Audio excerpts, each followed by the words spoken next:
Sri Owaisi. Thank you, sir. Sir, I stand to oppose this bill as usual. Sir, I want to know from the Honourable Minister, this inclusion of crime syndicate, section 9(6), which you amend and introduce the concept of an organized crime syndicate. And say anyone involved in possession, manufacture, sale, transfer of firearms on behalf of an organized syndicate.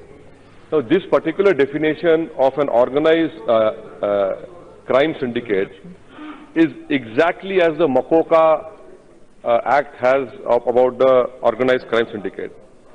Now, I want to know from the Honourable Minister, when the Maharashtra Assembly had enacted that particular Makoka Act under the state list.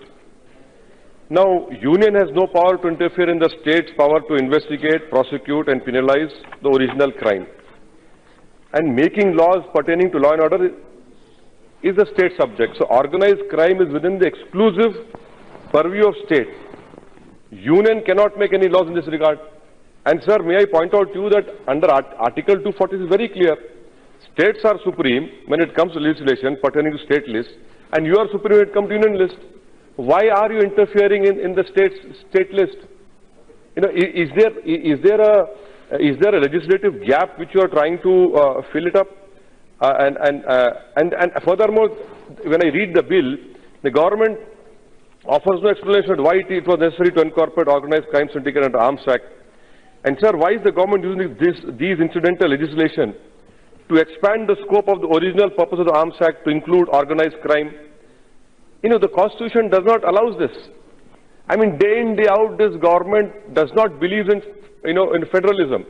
They want to trample upon the state list. Now, this inclusion of crime syndicate by amending section 9(6), you are completely encroaching on the state list. I request to you, the Honourable Home Minister, that please take it back. Second point, sir, I would make an earnest request to the government that no public representative, whether MP, MLA, should not get security from the government, unless until there is a threat perception to him, or there is a real threat.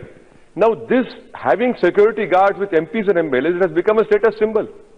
I have seen with my own eyes in my state that some of them go and buy grocery security guards. You make a law that no MP, MLA should get any security. And in turn, what you do, that I have not taken security in my whole political life of last 26, 27 years. You give me more licensed weapons. Please give me. Why should an MP, MLA get security from the government?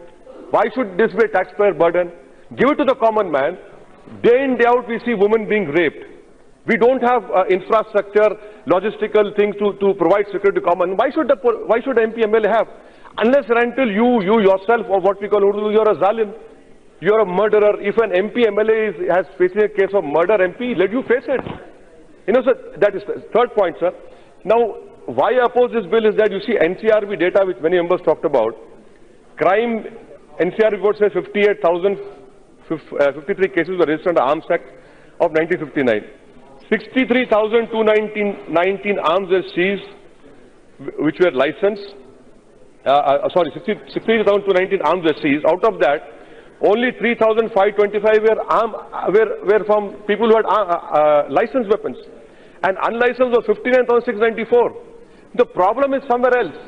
The problem is with arms from unlicensed people. From unlicensed, we know there are some states I don't want to mention over here, where there are factories which manufacture what we call kattas. Why are you not stopping them? Use UAP against them. You have made an act. So there is a more problem which I as a countryman is facing from unlicensed weapons, not from licensed weapons. Licensed weapons. Sir, then you come to 2014 data, sir.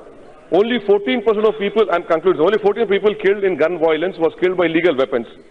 Similarly, all weapons seized under the Act were only 17% were legal firearms. Now, I want to know from Honourable Minister, sir, through your last point, why does this bill prohibit punishment for celebrity gunfire? In UP itself, sir, in 2013, 720 people, including 125 women, died in celebrity gunfire. Why do you require celebrity gunfire for what? You are getting married not to shoot a weapon in the air. You are getting married to a woman, or a woman is getting a man.